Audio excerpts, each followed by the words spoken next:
Hare Krishna, Namaste, Chapter 3, which is entitled as Karma Yoga. So we have covered Chapter 3.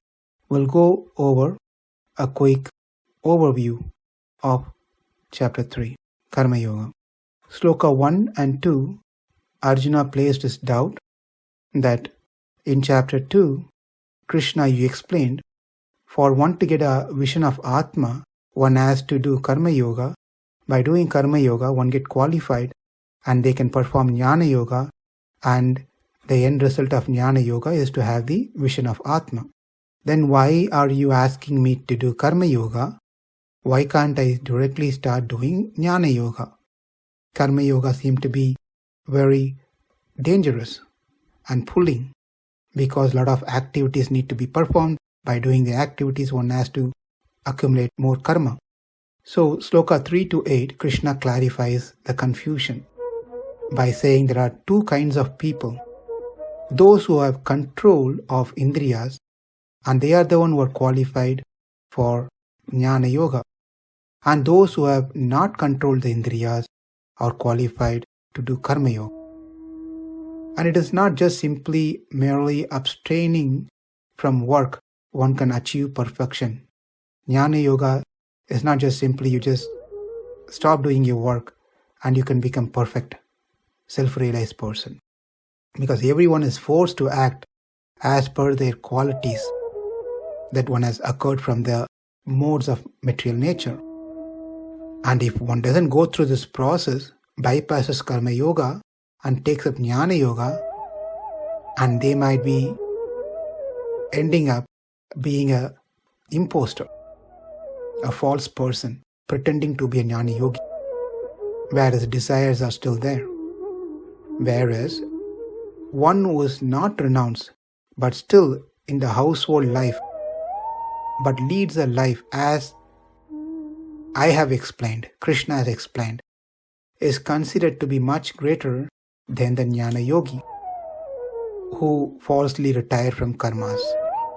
For you, Arjuna, Karma Yoga is the best. Karma Yoga is something you have been familiar and used to it. Whereas Jnana Yoga is not your area. Even without karma, one cannot even live in this world. That applies for Jnana Yogi as well. So having explained these things from Sloka 3 to 8, Sloka 9 to 16, Arjuna's doubt that karma generally binds. You do any action, it's going to give a reaction. Karma generally binds one into the samsara. If that is how it's going to be, then I should not be doing karma. So Krishna explains that there are two types of karma, that which will lead one into samsara, repeated birth and death, and another one is which leads one into self-realization. So Arjuna, doing those karma that are approved by me, by the Shastra, will not entangle you. Doing those karma that are not approved will entangle you. In other words, doing karma not in the proper consciousness, maybe one may be doing the karma as approved, but not doing in a proper consciousness will also entangle that person. Therefore, do all your action as an offering. Those who does the yajna and then eats the food, offered food that comes out of the yajna, will have better consciousness. Those who do not eat that food that comes from yajna are simply eating sins.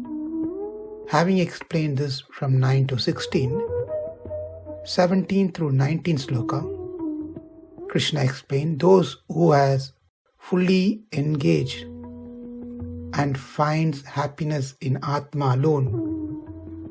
For that person, there is no obligation to perform Karma Yoga because he is completely into Atma. But you, Arjuna, do not fall into that group. Therefore, you need to perform Karma Yoga. Arjuna had a thought, how can you say that I am not qualified? I am qualified. There are many stories about me in Mahabharata, how I have controlled my senses. Well, the answer was given in 20th sloka. The great king like Janaka has also followed Karma Yoga, though he was fully qualified to do Jnana Yoga. And from sloka 20, the second half of the 20 through 26, Krishna goes further on the same topic, that everyone, even if one is qualified, that person should also do Karma Yoga to set an example to others. Else people will follow you and take up Jnana Yoga. By doing so, you will get sin for misleading them, number one, and they will fall down for not taking up Jnana Yoga, being misguided. So that has been explained till 26 sloka. Sloka 27 to 29, Krishna explains the details of how things get triggered. All our actions are triggered by the three modes, Sattva, Rajas and Tamas. And this is happening because of the connection or association with the Prakriti, material nature, matter. That Krishna explains from 27 to 29. On the 30th sloka, how can the non-sentient Achit, the three modes, can do something? In the previous sloka, that is 27 to 29, everything is being done by three modes. That is what's been explained. The question came, how can a three modes, which is Achit, can do something? So in the 30th sloka, it is actually done by Krishna. That has been explained in 30th sloka. In 31st sloka and 32nd sloka, 31st sloka, Krishna praises those who follow the instruction given by him and follows the Karma Yoga. And 32nd sloka, those who doesn't follow instruction, Krishna instructs that they are envious.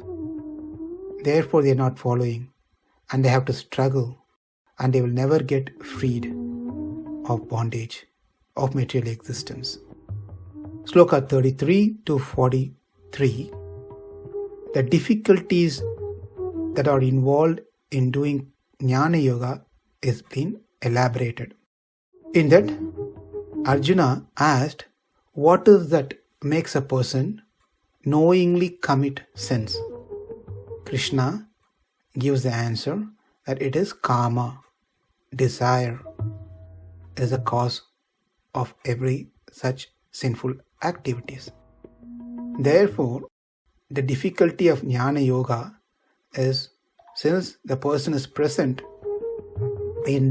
still present in the body, therefore they are going to be influenced by this kama.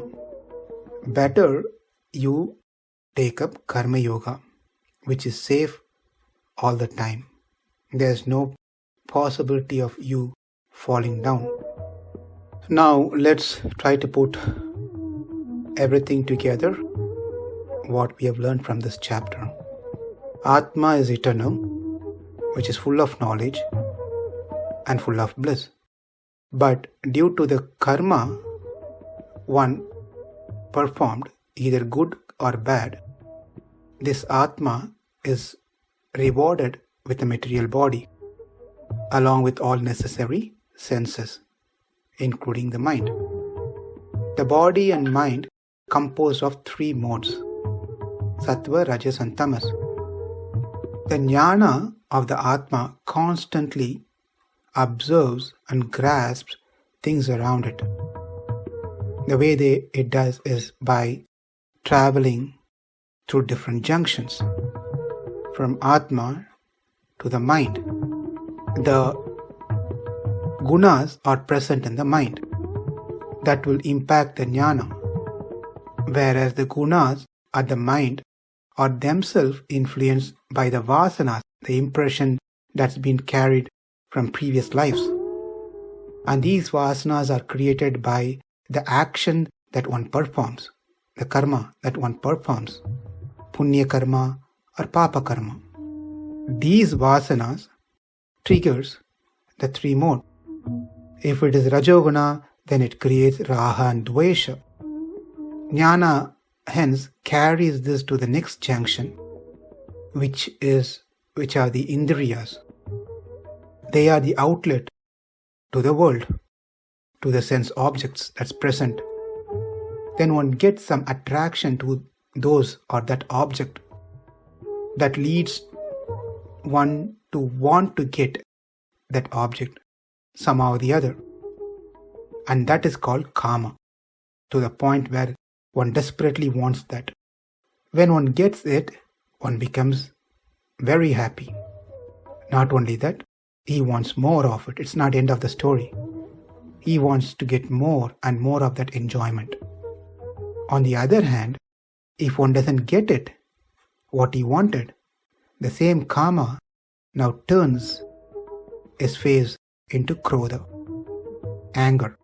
Anger towards the person who blocked that happiness.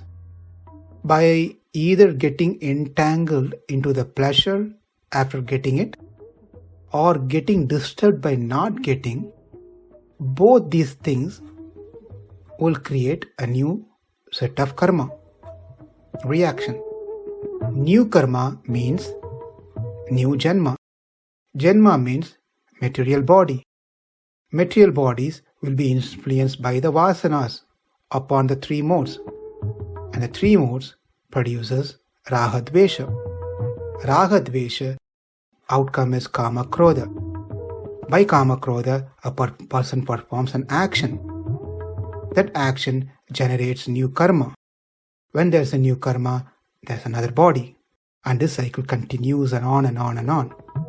Therefore, the desire for overloading and for sense gratification is the greatest enemy of the conditioned soul. But one can strengthen this by doing karma yoga in Krishna consciousness. One can control the material senses, mind, and the intelligence, and especially the greatest enemy, kama. The way that one can do this is by utilizing that moment when the buddhi is in good state. Perform the duties that is recommended in the Shastra, and especially by Krishna, where he said one has to perform yajna. By doing yajna, one gets a food that has been offered to God. By consuming the food that is offered to God, Krishna, your consciousness gets better. That means the sattva guna will grow within you. As the sattva guna grows, your inclination to do more of sattvic activities will increase, because the buddhi, mind and indriyas are driven to karma yoga now in mode of goodness. When this happens, the rajas and tamas are gone. When the rajas is gone, the raga and dvesha will disappear. When raga and dvesha disappears, kama krodha has nothing to do, which means one will not create any more new karma. So there are three things happen by doing karma yoga. Number one, the previous karmas are removed. Number two, the new karmas are no more accumulated. Number three, one is progressing towards the vision of Atma. Therefore, one has to do karma yoga in Krishna consciousness. And this is the summary of this chapter 3 Karma Yoga. Om Tat Sat iti Srimad Bhagavad Gita su Upanishadsu Brahma Vidyam Yoga Sastre Sri Krishna Arjuna Samvade Karma Yoga Nama Tritayo Adhyaya. Namaste. Hare Krishna.